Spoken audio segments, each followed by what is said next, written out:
a good conscience before God. King David said, "It is better to trust in the Lord than to put confidence in man." Psalm 118, verse 8.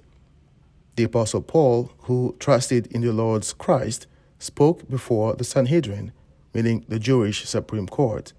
It is written, "And Paul, earnestly beholding the council, said, Men and brethren, I have lived in all good conscience before God until this day.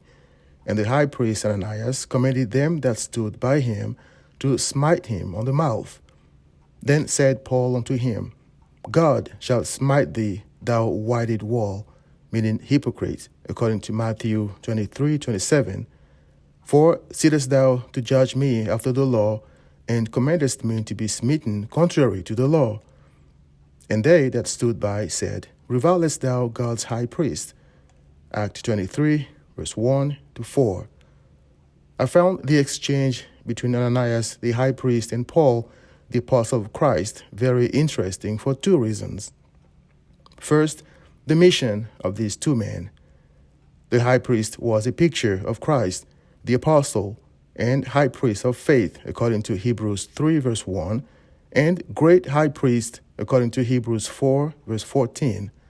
It is written, They, meaning the high priest, shall be holy unto their God, and not profane the name of their God, for the offerings of the Lord made by fire, and the bread of their God they do offer.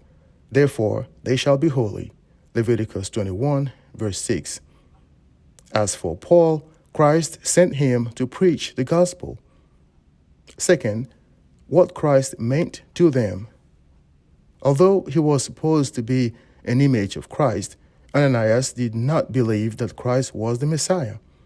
So he relied on his own righteousness, that is, the false sense of righteousness the law produces in sinners. Ananias ordered Paul to be silenced because he believed it was blasphemy to consider oneself righteous before God and claim a good conscience before him outside of the law of Moses.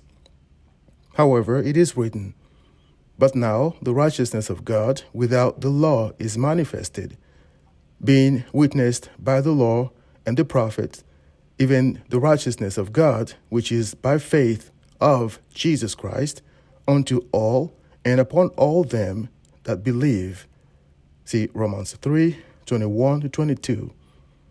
Paul's righteousness was not in himself. See Romans 7, verse 18.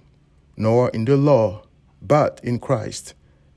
He was righteous before God and had a good conscience before him, because it is written, But of him are ye in Christ Jesus, who of God is made unto us wisdom and righteousness and sanctification and redemption, that according as it is written, He that glorieth, let him glory in the Lord. 1 Corinthians 1, 30 to 31. Come to Christ.